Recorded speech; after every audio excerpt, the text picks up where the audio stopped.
I was sitting in my rocking chair, knitting a scarf for my grandson when my phone buzzed. It was a message from my son, Tommy. "Mom, sorry but you can't join us on the cruise anymore. Jennifer says it's just for our immediate family." I read those words over and over. My hands stopped moving. The yarn fell to the floor. But before I tell you what happened next, please hit that subscribe button for Granny's voice and tell me in the comments where you're watching from. I love hearing from all of you wonderful people. Now let me continue my story.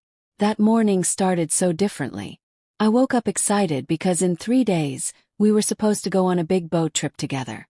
I had bought new clothes from the thrift store. A blue dress with flowers. A yellow hat to protect me from the sun. I even got special shoes that wouldn't slip on the boat. I was so happy because Tommy promised this would be our family adventure. He said his kids, my sweet grandchildren, wanted Grandma to come. I made cookies for the trip. Chocolate chip ones because those are little Emma's favorite. I wrapped them in pretty paper with ribbons. Everything was ready. My small suitcase sat by the door, packed and waiting. Then came that message. Just words on a screen, but they felt like tiny knives. "It's just for our immediate family." I wanted to ask him, "Tommy, am I not family? Did I stop being your mother?" But I didn't write back. Instead, I sat very still. I remembered when Tommy was little and fell off his bicycle. I ran so fast to help him. I remembered working 2 jobs when his father left us. I cleaned offices at night and worked at the grocery store during the day so Tommy could have good food and warm clothes. I remembered sitting up with him when he was sick, singing soft songs until he fell asleep. Was I family then? Yes, I was. But now I was just someone they could push aside. I walked to my bedroom and opened my special drawer. Inside was a folder with important papers. One paper was very important. It showed that the house where Tommy lived belonged to me. You see, 5 years ago when Tommy married Jennifer, they needed a place to live. They didn't have much money, so I bought them a house. A beautiful house with a red door and a garden. I used all my savings. Every penny I had saved for my old age went into that house. Tommy said, "Mom, thank you so much. We'll pay you back someday." But someday never came. The house was still in my name because Tommy said, "We'll change the papers later, Mom. Don't worry about it." Now I understood why the papers were never changed. It was easier for them this way. They lived in my house without paying me. They used my help whenever they needed it. But include me in their family cruise? No, that was too much to ask. I picked up the phone and called Mr. Roberts. He's a lawyer who lives down my street. "Mr. Roberts," I said, "I need to talk about the house I bought for my son. Can I sell it?" Mr. Roberts was quiet for a moment. Then he said, "Mrs. Peterson, if the house is in your name, you can do whatever you want with it. It's your property. How fast can we sell it?" Yes. My voice sounded strange, even to me. "If we find the right buyer, maybe 2 weeks," he answered. That night I didn't sleep much. I kept thinking about everything. About all the times Jennifer made excuses when I wanted to visit. "It's not a good time, Mom. The house is messy. The kids have homework." About all the birthday parties where I was invited last minute, almost like they forgot about me.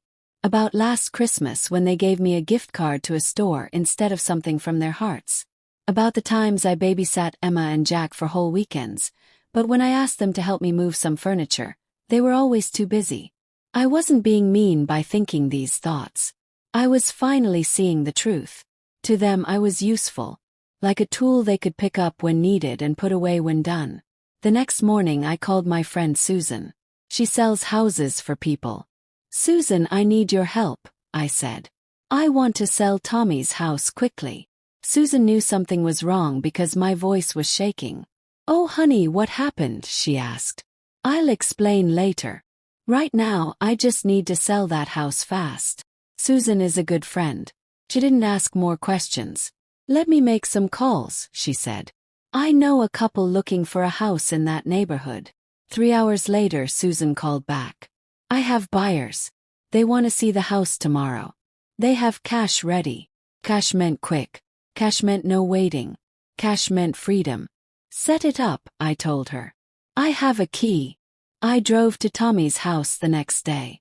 My hands were shaking as I unlocked the red door. Inside, everything looked perfect. Clean floors, nice furniture, photos on the walls. But as I looked closer, I noticed something strange. In all the recent photos, I wasn't there. There were pictures of Tommy, Jennifer, and the kids at the beach, the park, at restaurants, birthday parties, holiday dinners. But where was I? I found old photos of me in a box in the closet, hidden away, like I was something from the past they wanted to forget. In the kitchen, the apron I made for Jennifer was stuffed in the back of a drawer. The cookbook I gave them still had the price tag on it. They never even opened it.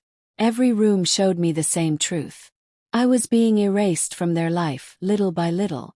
In Tommy's office, I found something that made my heart hurt even more. It was a letter from a lawyer.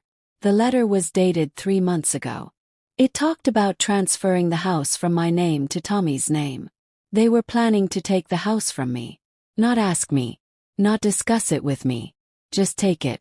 The letter said they would present the papers to me after they finished paying some debts.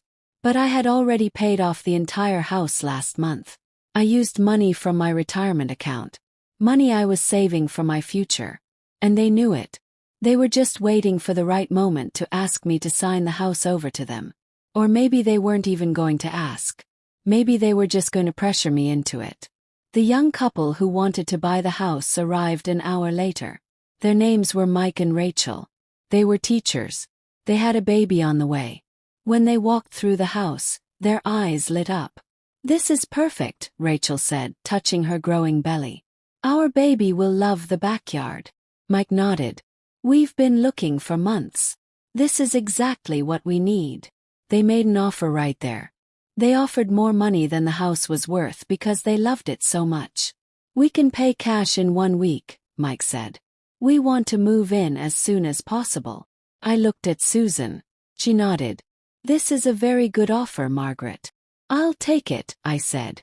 Just like that, I sold the house where my son lived. Mr. Roberts handled all the legal work. He made sure everything was done correctly. "Are you absolutely sure about this?" he asked me 3 times. "Yes," I answered each time. "I've never been more sure about anything." The papers were signed.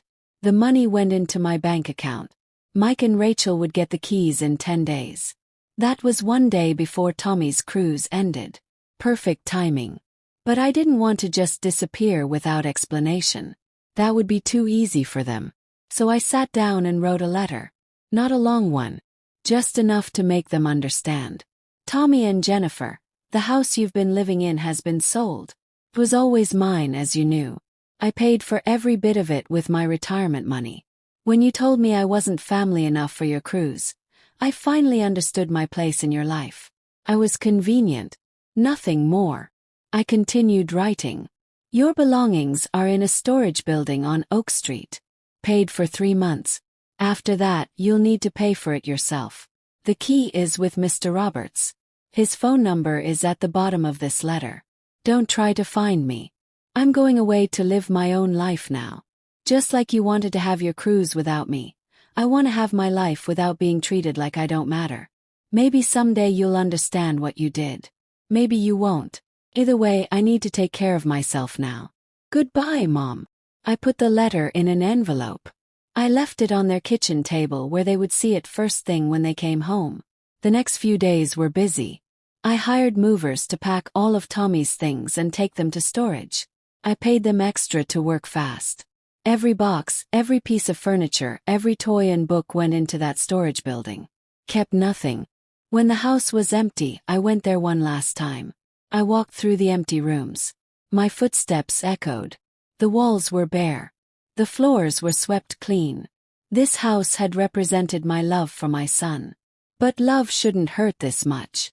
Love shouldn't make you feel small and unimportant. As I stood in the empty living room, I did something I hadn't done in years. I closed my eyes and imagined myself dancing. Not here. Somewhere far away. Somewhere new. Somewhere I mattered. That night I called my sister, Betty. She lives in Seattle, far from here. Betty, I said, remember how we always talked about taking a trip together? Of course, Betty said. We've been saying that for 20 years. Well, how about next month? I'm buying us tickets to Alaska. We're going to see the glaciers and whales. Betty gasped. Margaret, are you serious? What about Tommy and the kids? They're on their cruise without me, I said. So now I'm going on my adventure without them. Betty was quiet. Then she laughed. Not a mean laugh. Happy, surprised laugh. It's about time you did something for yourself, she said. I'm so proud of you. Smiled. For the first time in days, I felt something warm in my chest. Hope maybe. Or freedom. I handed the keys to Mike and Rachel 2 days before Tommy came back. They were so excited. Rachel hugged me. Thank you for selling us this house, she said. We promise to fill it with love and happiness. That's all any house needs, I told her. As I drove away, I looked in my rearview mirror. Mike and Rachel were standing in the doorway, holding hands, looking at their new home. The house would have a new story now. A better story, I hoped. When I got back to my apartment, I packed my own suitcase. I was leaving tomorrow for Betty's house. From there, we would start our Alaska trip. I turned off my phone. Whatever happened when Tommy got home, I didn't want to know about it right away. I needed this time for me. The morning I left for Seattle, I felt lighter than I had in years.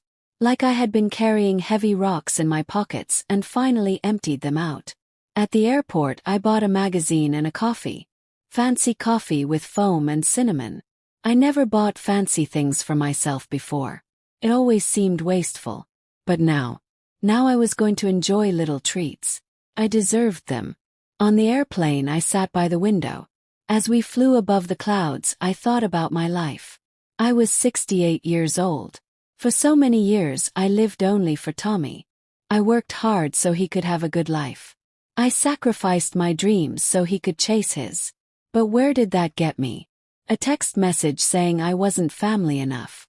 Betty picked me up from the Seattle airport with a big smile. Look at you, she said, hugging me tight. You look different already. Younger somehow. We drove to her cozy house near the water. That evening, we sat on her porch watching the sunset. The sky turned pink and orange. Birds flew overhead. Do you feel guilty? Betty asked gently. Thought about it. A little, I admitted. But mostly I feel free. Is that wrong? Betty shook her head. No, honey. That's exactly right. You gave Tommy everything for his whole life. It's okay to finally choose yourself. That night I slept deeply. No bad dreams. No waking up worried. Just peaceful sleep in Betty's guest room with its soft blue walls and warm quilts. 3 days into my Alaska trip, Tommy started trying to call me. My phone was still off. I had left it that way on purpose. Betty's phone rang instead. It's Tommy, she said, looking at her screen. Do you want me to answer? No, I said. Not yet. Let him wonder. Let him worry. Let him feel what it's like when someone important disappears without explanation. We were on a boat at that moment, watching whales jump out of the water. They were so big and beautiful. Free in the huge ocean. Felt like those whales. Finally free after being trapped for so long.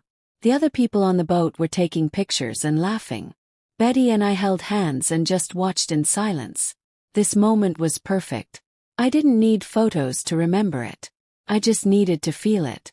On the 5th day of the cruise, I finally turned on my phone. 43 missed calls from Tommy. 37 text messages. 15 voicemails.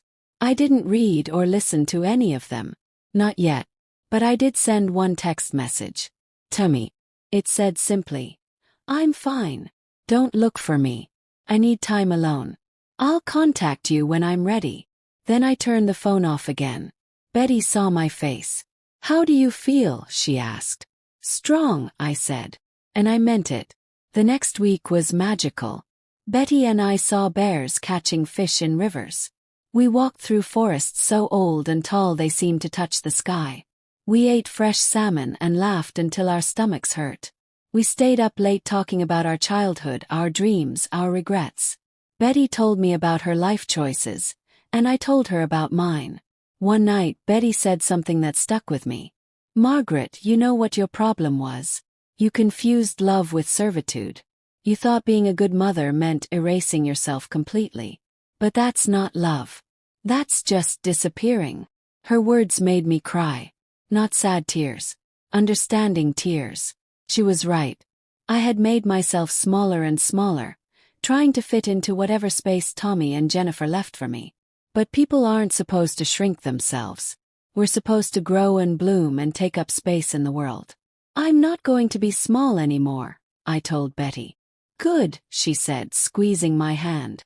"Because you're way too fabulous to be small." When I finally came back to my apartment after 3 weeks away, I found letters slipped under my door. All from Tommy. I made tea and sat down to read them. The first few were angry. "How could you do this to us?" one said. "We're living in a cramped apartment now. The kids are confused. Jennifer is crying every day." Later letters were different, more thoughtful. "Mom, I'm starting to understand," one said. "I talked to a counselor. She helped me see how we treated you. Sorry. I'm really, truly sorry." The last letter was shortest. "I love you. Please come back so we can talk. I want to make this right." I folded the letters and put them away. I wasn't ready yet. Instead, I did something surprising. I enrolled in a painting class at the community center. I had always wanted to paint, but there was never time. Always something more important to do. Cook for Tommy. Babysit the grandkids.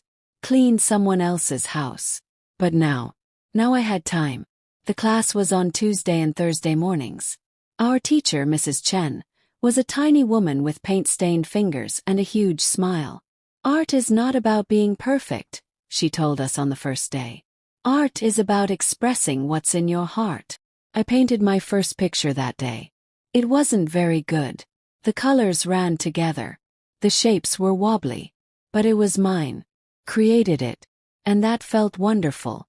After a month, I finally agreed to meet Tommy. Just him, not Jennifer. We met at a coffee shop halfway between our homes. When he walked in, I almost didn't recognize him. He looked thinner, tired, older somehow. "Hi, Mom," he said quietly, sitting down across from me. "Hello, Tommy." We were both nervous. The waitress brought us coffee. Tommy wrapped his hands around his cup like he was cold. "I don't know where to start," he said. "Start with the truth," I told him. "Why did you exclude me from that cruise?" Tommy looked down. "Jennifer thought it would be easier without you there. She said you always make everything about yourself." "Do I?" asked. Tommy shook his head. "No. That was unfair of her to say. And unfair of me to believe it." Tommy took a deep breath. "The truth is, Mom, we got comfortable taking advantage of you. You were always there, always helping, always giving. We started expecting it instead of appreciating it. When you said you wanted to come on the cruise, Jennifer worried you'd try to control everything. Tell us what to do with the kids. Criticize her parenting. Did I ever do that?" Yes. Tommy thought about it. "No," he admitted. "You didn't. But Jennifer has issues with her own mother, and she was putting that on you. And I let her." "You did more than let her," I said gently but firmly. "You chose her comfort over my feelings. You sent me that message knowing it would hurt me. You chose to hurt me rather than stand up for me." Tommy started crying. Not loud crying. Quiet tears running down his face. "I know," he whispered. "I know I did. And I'm so sorry, Mom. I'm so sorry." I felt my own tears coming, but I blinked them away. "Sorry isn't enough, Tommy.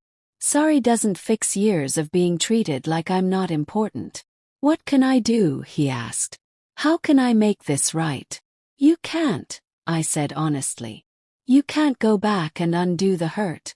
You can't give me back the house money I spent on you. You can't give me back the years I spent making myself small for your convenience. All you can do is be better going forward." Tommy nodded, wiping his eyes. "I want to be better. Jennifer and I are going to counseling. She's beginning to see how we hurt you too. We talked for 2 hours that day. I told Tommy everything I had been feeling for years. All the small hurts that added up. He listened without making excuses. That was new. Before, Tommy always had reasons for why things happened. Now he just listened and said, "You're right. That was wrong of me." When we were getting ready to leave, Tommy asked, "Can I hug you?" I hesitated. Then I nodded. He hugged me carefully like I might break. Or like he might. "I love you, Mom," he said. "I know you do," I replied. "But love isn't just words. Love is actions. Show me you love me by respecting me. By treating me like I matter." "I will," Tommy promised. "I'll spend the rest of my life making this up to you."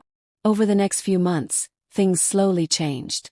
Tommy called me every Sunday, but he didn't expect me to drop everything to answer. He asked before visiting, not just showing up. He invited me to family dinners, but he understood when I said no because I had my own plans.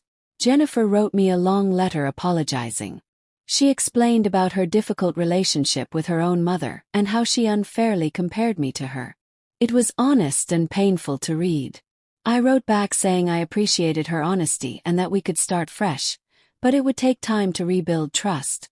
She understood. The kids, Emma and Jack, were confused at first. "Why doesn't Grandma come over anymore?" they asked their parents. Tommy explained to them in simple words.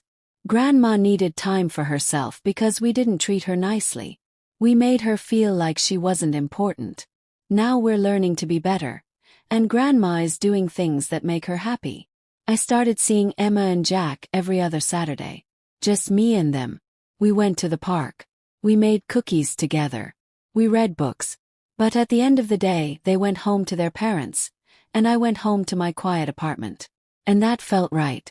I loved my grandchildren, but I didn't need to be with them every single day to prove I was a good grandmother. In my painting class, I was getting better. Mrs. Chen said I had a natural talent for color.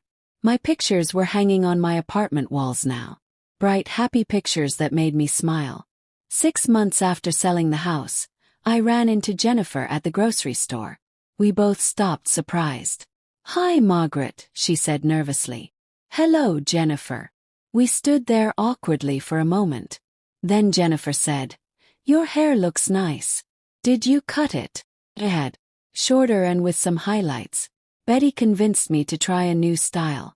"Thank you," I said. Jennifer shifted her shopping basket. "I want you to know that Tommy and I are really trying. We're different now. We appreciate things more. We appreciate you more." He nodded. "That's good to hear. The kids miss you," Jennifer added.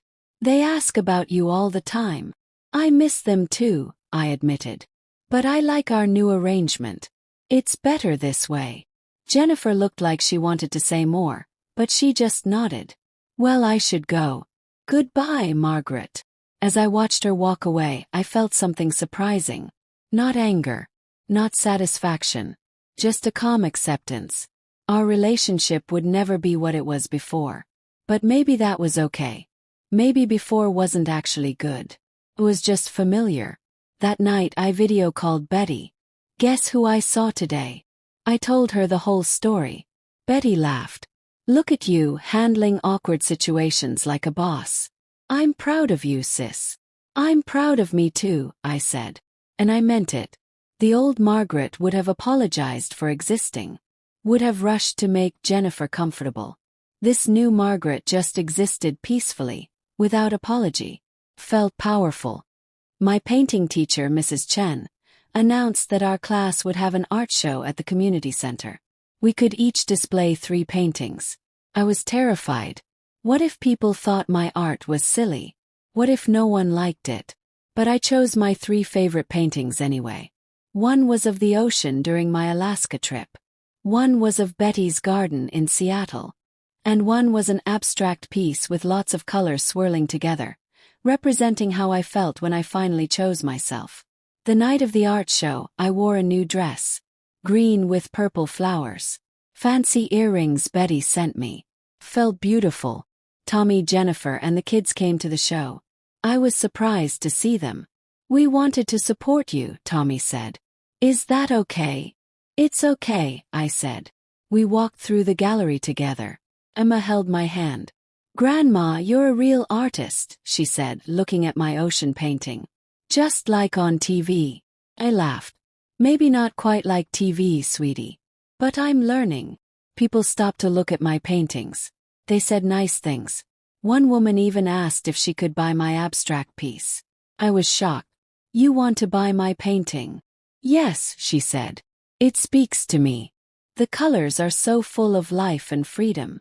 I sold my first painting that night for $200. $200. I felt like I had won a prize. After the show, we all went for ice cream. Tommy, Jennifer, the kids, and me. We sat outside eating our cones and talking about normal things. School, work, the weather, my paintings. Mom, Tommy said. I know I say this a lot, but thank you. For not giving up on us completely. For giving us a chance to be better. I'm not doing it for you, I said honestly. I'm doing it for me. I'm doing it because holding on to anger forever would hurt me more than it would hurt you. Jennifer spoke up. That's very wise, Margaret. Smiled. I'm learning that I can love you all without sacrificing myself. That's the balance I should have had all along. Little Jack, who was only 5, looked up from his chocolate ice cream. Grandma, are you happy now? Out of the mouths of children. Yes, baby, I told him. Grandma is very happy now. 1 year after I sold the house, Betty came to visit me. We celebrated with a fancy dinner at a nice restaurant. To my sister, Betty raised her glass, who finally learned to put herself first. To new beginnings, I added. We clinked glasses. Over dinner, Betty asked, do you ever regret it? Selling the house so suddenly? Thought carefully. I regret that it had to happen that way. I wish Tommy and Jennifer had treated me better from the start. But do I regret my decision? Well, that house represented me giving everything away until I had nothing left. Selling it gave me back my power. You're a different person now, Betty observed. Am I? Yes. Or am I just finally the person I was supposed to be all along? Betty smiled. Maybe both. Maybe we're always growing and changing. The important thing is you're growing toward yourself, not away from yourself. After Betty went back to Seattle, I continued my quiet life. Painting class twice a week. Lunch with new friends from the community center. Saturday visits with Emma and Jack. Sunday phone calls with Tommy. Monthly trips to new places. Small adventures funded by my careful savings. I even started volunteering at the library, reading stories to children. It filled my heart in a way that didn't drain me. On my 69th birthday, Tommy and Jennifer threw me a party. Small, just family and a few friends. They gave me art supplies.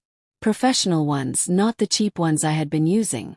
We wanted to support your passion, Jennifer said, handing me the beautifully wrapped package.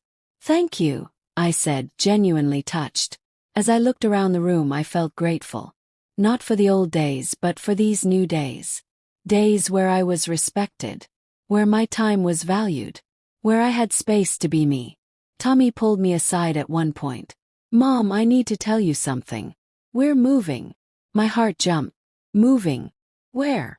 To a smaller town about an hour away. Jennifer got a teaching job there. It's a good opportunity for us. Process this. They would be farther away. Less frequent visits with the grandkids. How do you feel about that? Tommy asked carefully. Smiled.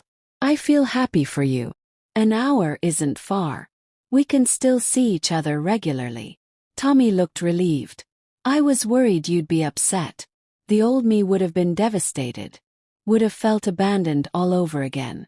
But the new me understood that their life was their life. And my life was my life. I have my own life now, I told Tommy. I have my art and my friends and my adventures. I'll miss seeing the kids every other week, but we'll adjust. You really have changed, Tommy said, shaking his head with wonder. It's like that cruise message woke up a different version of you. It woke up the real me, I corrected. The me that had been sleeping for too long. Tommy hugged me. I'm glad. I like this version of you. I think I like her better than the old version. That's because this version has boundaries, I said. And boundaries make relationships healthier. On the drive home from the party, I thought about everything that had happened. One text message had changed my entire life. If Tommy had never sent that message, would I still be living small? Still giving everything away? Still feeling unimportant? Maybe that cruel message was actually a gift. A painful gift, but a gift nonetheless. Forced me to see the truth. Pushed me to choose myself. It cracked open my old life so a new one could grow through. 2 years after the cruise incident, I received an invitation in the mail. Tommy and Jennifer were renewing their wedding vows. We want to do it right this time, the note said. With everyone who matters there. Especially you. The ceremony was small and sweet. At the backyard of their new house. Emma and Jack stood beside their parents, holding flowers. Betty flew in to be with me. When it came time for Tommy to say his vows, he surprised everyone by turning to me. Before I make my promises to Jennifer, I need to say something to my mother. My breath caught. Mom, you taught me what love was supposed to look like. But somewhere along the way I forgot those lessons. I took your love for granted. I treated it carelessly. 2 years ago you showed me that real love requires respect. That you can't truly love someone you don't value. So today, in front of everyone, I want to promise you something too. I promise to always treat you with the respect you deserve. Tears ran down my face. Tommy came over and hugged me. Thank you for not giving up on me, he whispered. Thank you for forcing me to grow up. The party afterward was joyful. Music played. People danced. Children ran around laughing. I sat at a table with Betty, watching it all. This is nice, Betty said. Look how far everyone has come. It's good, I agreed. Not perfect but good. Jennifer came over to our table. She looked beautiful in her simple white dress. Margaret, can I talk to you for a minute? We walked to a quiet corner of the yard. I want to thank you, Jennifer said. For what? For teaching me that I can't just use people. That message Tommy sent you 2 years ago, I'm the one who told him to send it. It was my idea to exclude you. I had suspected this, but hearing her admit it still stung a little.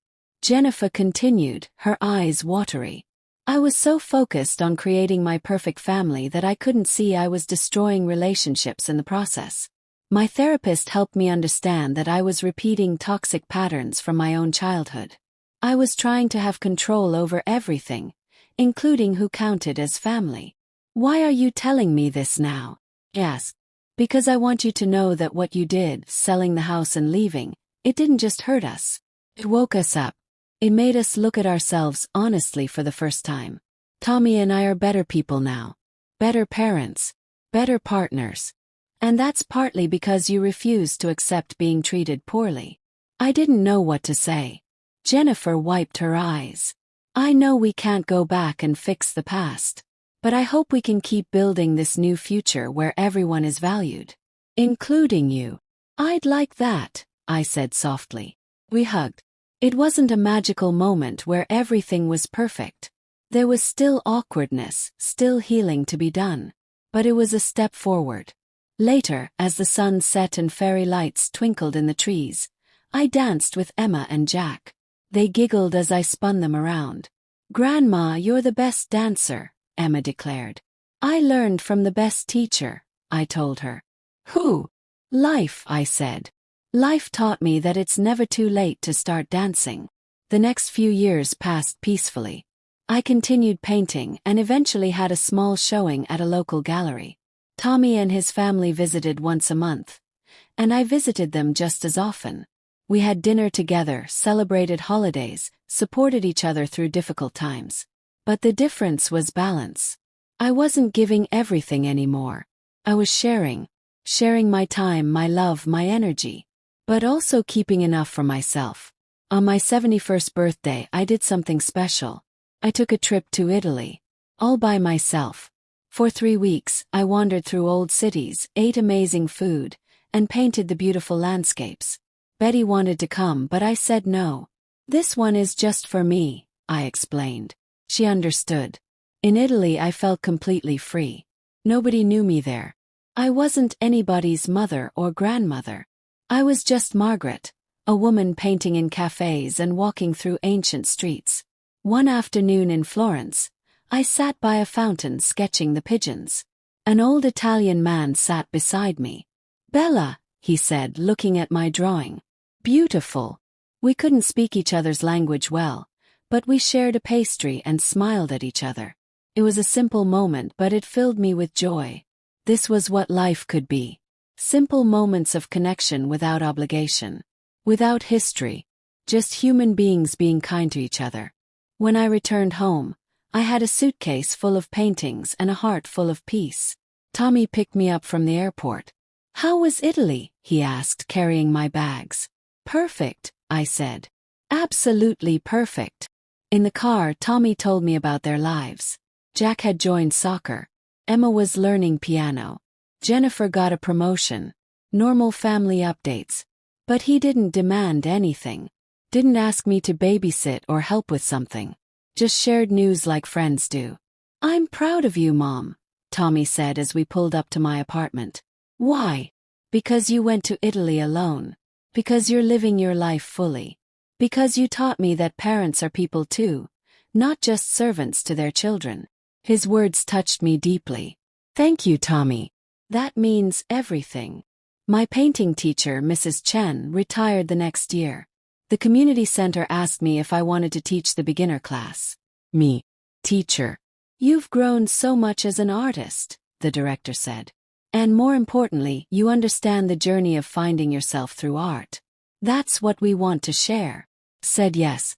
Teaching that class became one of my greatest joys. I had students of all ages. Young mothers looking for an outlet. Retired men trying something new. Teenagers exploring their creativity. I told them on the first day what Mrs. Chen had told me. Art is not about being perfect. Art is about expressing what's in your heart. Many of my students were like I had been. People who spent their whole lives serving others and forgot to serve themselves. One woman, Linda, reminded me so much of my younger self. She was always apologizing. Always making herself small. Always putting everyone else first. After class one day, I asked her to stay. "Linda, can I tell you a story?" She nodded nervously. I told her everything. About Tommy's text message. About selling the house. About finding myself at 68 years old. About learning that loving others doesn't mean destroying yourself. Linda cried. "That's exactly how I feel," she said. "Like I'm disappearing little by little." "Then stop disappearing," I told her gently. "Start showing up for yourself. It's not selfish. It's necessary." Months later, Linda came to class with a huge smile. "I did it," she announced. "I told my daughter I wouldn't be babysitting 5 days a week anymore. I signed up for a pottery class and joined a book club." She was angry at first, but she's adjusting. The whole class clapped for her. I clapped loudest of all. This was what I wanted to teach. Not just painting, but the courage to claim your own life. Tommy and Jennifer's kids grew up. Emma became a teenager, moody but sweet. Jack became obsessed with basketball. Time moved forward like it always does. But now I wasn't just watching time pass. I was actively living in it. For my 73rd birthday, my painting students surprised me with a party. They had each created a painting of what I meant to them. One painting showed a bird flying out of a cage. Another showed a woman with her arms spread wide under a big sky. Linda's painting showed 2 paths diverging in a forest, with a woman choosing the less traveled path. "You taught us to choose ourselves," Linda said, presenting the paintings. "Even when it's hard. Even when people don't understand." I cried happy tears that day. Surrounded by these people who saw me, really saw me, not as somebody's mother or grandmother, but as Margaret. A whole person. Teacher. An artist. A woman still growing and learning at 73. That night Tommy called. "Happy birthday, Mom. I heard about the party. I'm glad you have such good friends." "Me too," I said. "Life is rich now, Tommy. fuller than I ever imagined it could be. I'm glad, Tommy said softly.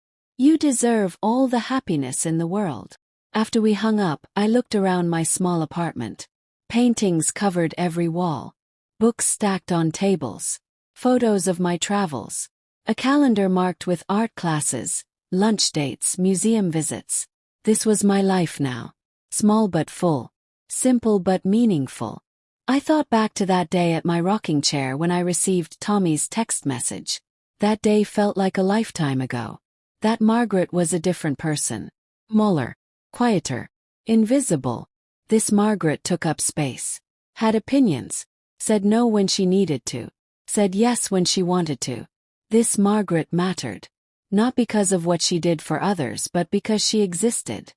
The next summer, Tommy asked if I wanted to go on a cruise with them. A family cruise, he said. But this time you're absolutely, definitely, completely invited. Actually, you're the guest of honor. Thought about it. The irony wasn't lost on me. Cruise just like the one I was excluded from years ago. I'll think about it, I told him. Later I discussed it with Betty on the phone. Do you want to go? She asked. I don't know, I admitted. Part of me wants to say no just on principle. But another part thinks maybe it would be healing. Full circle, you know. What does your gut tell you? Betty asked. I sat quietly, listening to my inner voice. Something I had learned to do over these years. My gut says yes, I finally answered. Not because I need to prove anything or because I'm desperate for family time, but because I genuinely want to make new memories with them. Better memories. Then go, Betty said. But go as the new Margaret, not the old one. Go with boundaries and self-respect. So I said yes to the cruise. But I had conditions. I'll come, I told Tommy. But I need my own cabin. And I need some days where I do my own thing, not group activities. Tommy agreed immediately. Of course, Mom. Whatever makes you comfortable. The cruise was different than I imagined it would be all those years ago. Yes, we spent time together as a family. We ate dinners together, went swimming, watched the sunset. But I also spent mornings painting on the deck alone. I took a watercolor workshop offered on the ship. I read books in quiet corners. I made friends with other solo travelers. Emma, now 15, joined me for painting one morning. Grandma, can you teach me? She asked. We sat side by side painting the ocean. You know, Emma said, mixing blue and white. Mom told me what happened years ago. About how they didn't let you come on a cruise and you sold their house. Kept painting, waiting. I think you were brave, Emma continued. It would have been easier to just accept being treated badly. But you didn't. You chose yourself. Out of the mouths of teenagers. Thank you, sweetheart, I said. That means a lot. On the last night of the cruise, Tommy organized a family dinner. Just us. Him, Jennifer, Emma, Jack, and me. I want to make a toast, Tommy said, standing up with his glass. 5 years ago, I sent my mother a text message that I'm ashamed of to this day. I told her she wasn't family enough to join us on a cruise. That message broke her heart and changed all our lives. The table was quiet. Tommy's voice shook a little. What I didn't understand then was that Mom had been breaking her own heart for years by making herself invisible for our convenience. My cruel message was just the final crack. Mom, you could have just accepted it. Just swallowed your hurt like you always did. But you didn't. Tommy looked directly at me. You did something radical. You chose yourself. You set boundaries. You demanded respect. And in doing so, you taught me the most important lesson of my life. That love without respect isn't really love at all. Tears rolled down my cheeks. Jennifer spoke up. Margaret, I was the one who pushed for excluding you. That's something I have to live with. But I want to thank you for not giving up on us completely. For giving us the chance to grow and change. Emma and Jack looked confused by the heavy emotions, but they sensed something important was happening. To Mom, Tommy raised his glass. To Grandma Margaret, the bravest woman I know. Thank you for teaching us how to love better. We clinked glasses. The moment was heavy and light at the same time. Heavy with history. Light with healing. After dinner, I stood on the deck alone, watching the stars reflect on the dark water. I thought about the journey I'd been on. Not just this cruise but the whole journey of the last 5 years. From invisible to visible. From small to full-sized. From serving to living. Tommy came and stood beside me. We didn't speak for a while, just watched the water together. "Are you happy, Mom?" he finally asked. "Yes," I said honestly. "Not every single moment. Life isn't like that. But overall, I'm happy." "Good," Tommy said. "That's all I want for you." We stood in comfortable silence. Mother and son. Flawed people who hurt each other but chose to heal. When we got back from the cruise, life returned to normal. My beautiful, full, independent normal.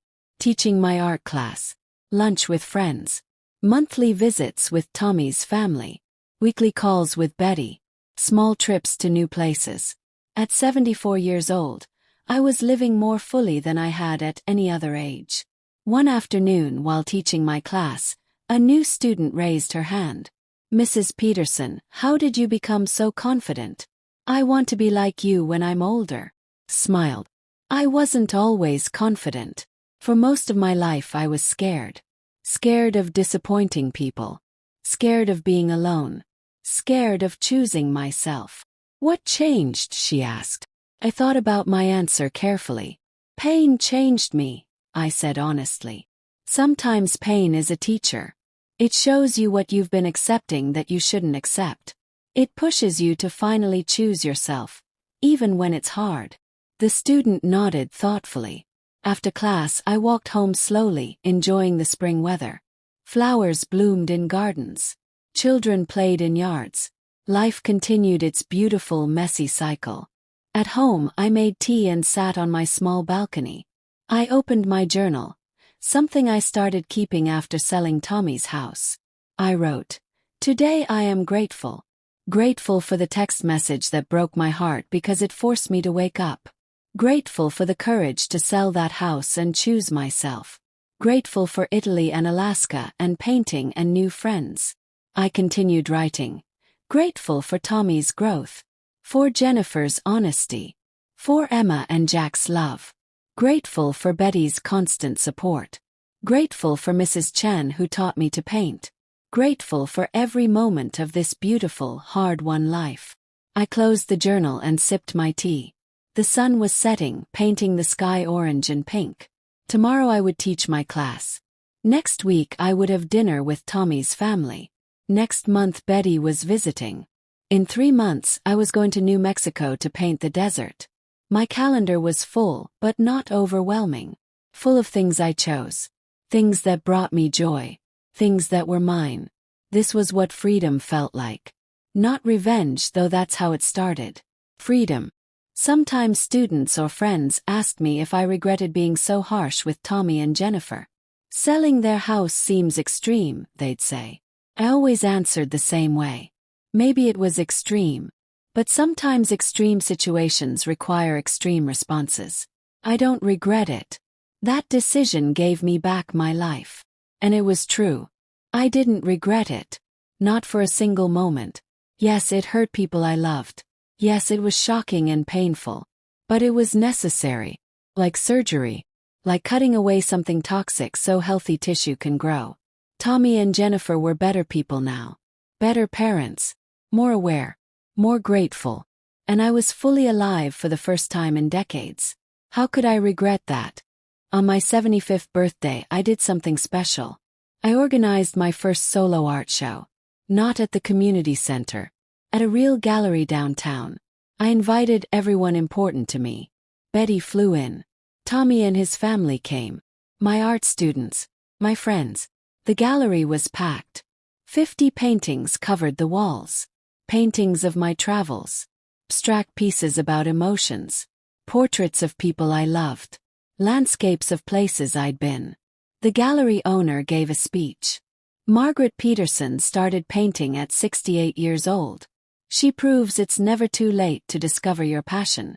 Her work is honest, vibrant, and full of life. Just like Margaret herself. People clapped. Felt proud. Genuinely proud of myself. Something I rarely felt in my old life. Tommy bought one of my paintings. The one I called Freedom. It showed a woman standing on a cliff with her arms wide open, facing a huge sky.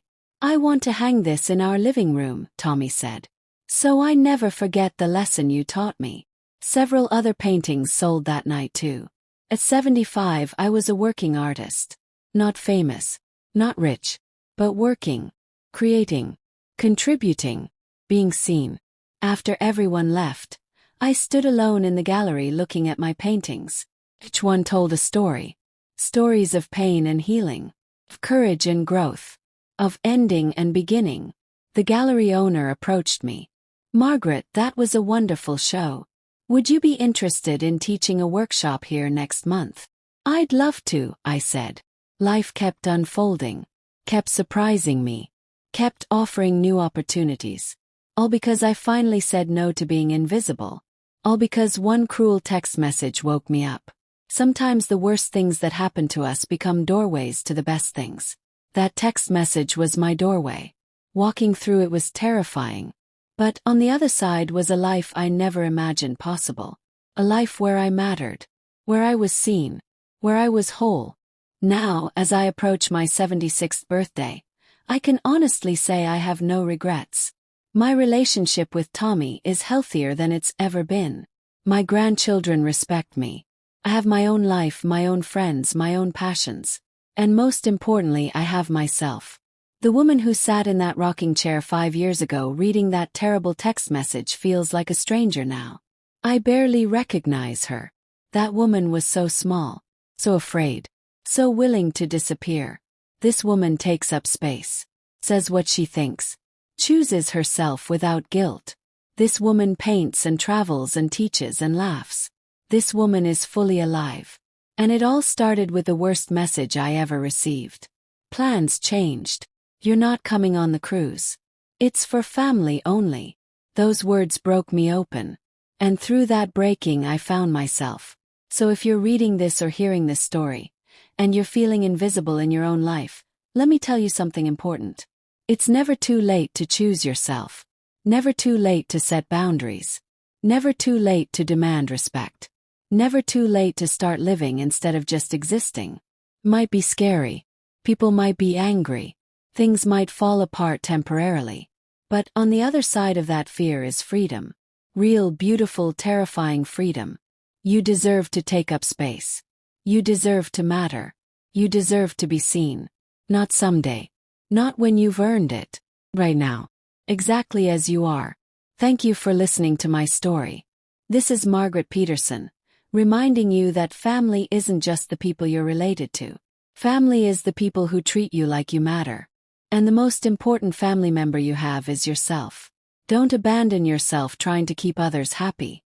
Don't make yourself invisible trying to fit into spaces that don't value you. Don't wait for permission to live your own life. Choose yourself. It's not selfish. It's survival. If my story helps even one person find the courage to set boundaries and choose themselves, then sharing it was worth it. Remember, it's never too late to start over. Never too late to paint your first picture. Never too late to take your first trip alone. Never too late to say no. Never too late to demand better. I did it at 68. You can do it at any age. Life is waiting for you. Your real life. The one where you matter. Go find it. Thank you for watching Granny's Voice. Please subscribe and share this story if it touched your heart. Until next time, choose yourself. And one more thing before I go. People often ask me what I would say to my younger self. If I could go back and talk to 20-year-old Margaret or 30-year-old Margaret or 50-year-old Margaret, what would I say? I'd tell her this. Your kindness is beautiful, but don't let people mistake it for weakness. Your generosity is admirable, but don't give so much that you have nothing left. Your love is powerful, but don't pour it all out for others while leaving your own cup empty. You are enough, just as you are. You don't need to earn love by disappearing. You don't need to prove your worth by sacrificing everything. Stand tall. Take up space. Your voice matters. Your needs matter. You matter. That's what I'd tell her. But I can't go back and tell young Margaret those things. So instead I'm telling you, Whoever you are, whatever age you are, wherever you are in your journey, you matter. Your life is yours to live. Not everyone will understand when you finally choose yourself. Some people will be angry. They liked you better when you were small and convenient. Let them be angry. Their discomfort with your growth is not your problem to fix. You are not responsible for managing other people's emotions about your boundaries. You are responsible for living your one precious life fully and authentically. That's what I learned from selling that house and disappearing to find myself. That's the gift that terrible text message gave me. So here's my final message to you. If someone in your life treats you like you don't matter, believe them. Believe their actions, not their words. And then make a choice. Either accept being invisible or choose yourself. I chose myself at 68 years old. It's the best decision I ever made. You can choose yourself too. Right now. Today. This moment. Your life is waiting. Go live it. This is Granny's voice, signing off. Remember, you're never too old, it's never too late, and you're never alone. Somewhere in the world, there's a 75-year-old woman painting in her small apartment, living her best life, cheering you on. That woman is me. And I believe in you. Choose yourself. Thank you for listening. Goodbye for now.